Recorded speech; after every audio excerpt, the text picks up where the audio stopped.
Welcome to Unit 2, Lesson 3, Part 2.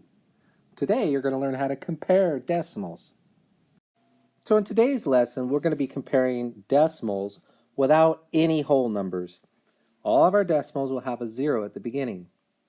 However, I have a method that I need you to use when you're comparing decimals. Anytime you're comparing decimals, you're going to need to use this method. And the method is the first thing I want you to do is to circle the whole number. Now today we don't have any whole numbers, but we're still going to circle them. When you circle the whole number, you want to compare the whole numbers first. If one whole number is greater than the other, you won't have to go any further when making your comparison. You can just tell me which is bigger based on which whole number is bigger. But in this first example, we have two whole numbers that equal 0. And when it happens that you have two whole numbers that are equal, well, then we need to go to the next step, which is to underline the first number to the right of the decimal, otherwise known as the tenths place. And now all you really need to do is compare the tenths place. If the tenths place numbers are not equal, then you can go ahead and fill in your greater than, less than, or equal to sign. In this first example, we have two whole numbers that are both 0, so they're tied. So therefore, we must then go to the first number to the right of the decimal, which is a 3 here and a 4 here. Which one is bigger? That's where the sign goes. In our second example, we're going to follow our procedure of circling our whole numbers and comparing those first. 0 and 0 are tied.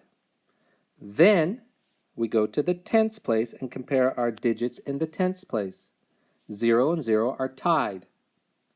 And just like when you're alphabetizing words, if both the words you're alphabetizing start with the same letter, you go to the next letter. Well, we're doing the same thing here.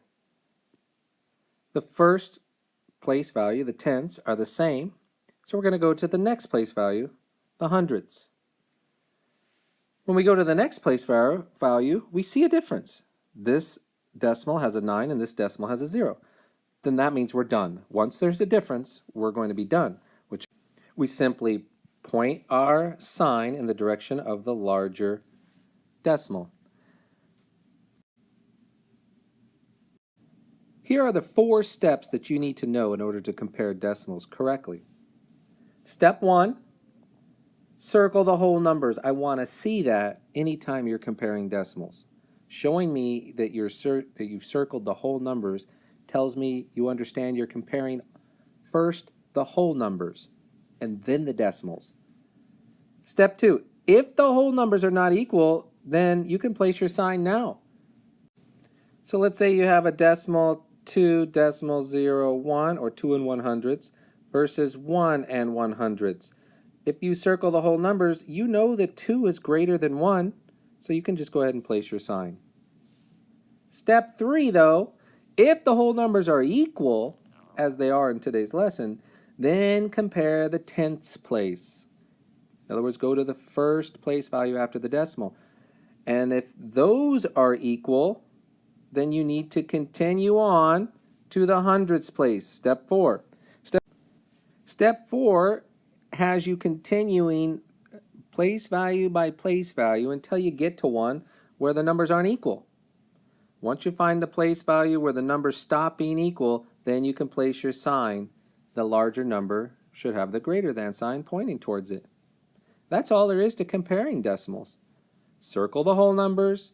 If they're not equal, then you already know your answer. If they are equal, then continue on to the tenths place, and then the hundredths place, and then the thousandths place, and so on until you get to a place value where the numbers are not equal. Here are 3 examples that I'll leave you with. I'd like you to pause the video and do all 3 of these and then come back to see if you've got them right. Remember to follow the steps as I described earlier. Pause the video now.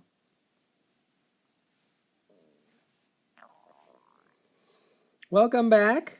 I hope you circled your whole numbers on the first one, saw that they were equal, and went on to the tenths place to see that the 5 and the 5 is equal. So we have to then move on to the next place value. And here's where it gets a little bit tricky because the next place value, we don't have one for the first decimal. There's no number here in the next place value, but we can assume that we know what that number would be if we had to put one. It would be a 0. Well, the next place value in the following number, the one we're comparing to it, is also a 0. And the place value after that is a 0. But we know we could add as many zeros to this first decimal as we needed to. So that being said, we could have 2 zeros here if we wanted it to be there, or we could take off these zeros. Either way you do that, you can see that you can have and create the exact same decimal. These are equal. They're equal because after the tens place, there really isn't any numbers there, or the numbers that are there stand for nothing. So we can get rid of them or we can add them. We can make these equal. For the second one, I hope again you circled your whole numbers even though we know that they're all 0. And we're going to compare now our tens place, and right away we have a difference in the tens place. So we can see the 7 is larger than 2. So we can see that 71 hundredths is larger than 22 hundredths. And in our final one, again, we're circling the whole numbers, 0, 0. And we're going to take a look at our tens place because the whole numbers are tied. And here we have a 3 and here we have a 0. So we're already done. This tells us that 30 hundredths is larger than 30 thousandths. And again, with both of these decimals, not that you need to find the answer, but these zeros don't have to be there.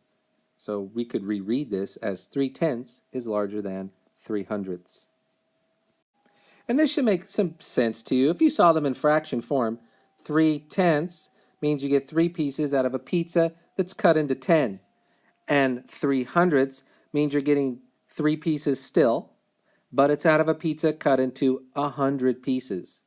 And of course, you would rather have the 3 that are from the pizza that's cut into 10 pieces. Those pieces would be larger, providing both of these pizzas are the same size. It's just this one is 10 pieces and this one's 100. You would rather have 3 out of 10 than 3 out of 100.